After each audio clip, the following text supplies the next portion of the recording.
Did আর হ্যাডের মধ্যে ডিফারেন্সটা কি? পাস্টে হওয়া দুটো কাজ, দুটো অ্যাকশনস, যখন ওই দুটোরই কথা বলতে হয় তখন আমরা সবথেকে পুরনো হওয়া কাজের সাথে হ্যাড ব্যবহার করে থাকি। একটা এক্সাম্পল, আমি কার নিয়ে আসিনি কারণ আমার বোন কার নিয়ে চলে গিয়েছিল। আমি কার নিয়ে আসিনি প্রথম অ্যাকশন, কারণ আমার বোন কার নিয়ে চলে গেছিল ওর থেকেও পুরনো অ্যাকশন।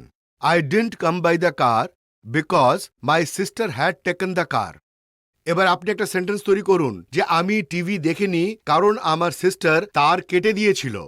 এই মজাদার লেসনের মতো আমার ফুল স্পোকেন ইংলিশ কোর্সও খুব আলাদা, খুব বিশেষ, যাতে আমি বিগিনার লেভেল থেকে নিয়ে step by step advance level পর্যন্ত ইংলিশ শিখিয়েছি আর বলার প্র্যাকটিসও করিয়েছি। এতে আপনি 60 ভিডিও লেসন্স পাবেন, নোটস পাবেন, কুইজেস পাবেন, প্র্যাকটিস গ্রুপ হবে যেখানে স্টুডেন্টস অডিও আর টেক্সট মেসেজেসে প্র্যাকটিস করতে পারে আর কোর্স কমপ্লিশনের পরে সার্টিফিকেটও পাবে।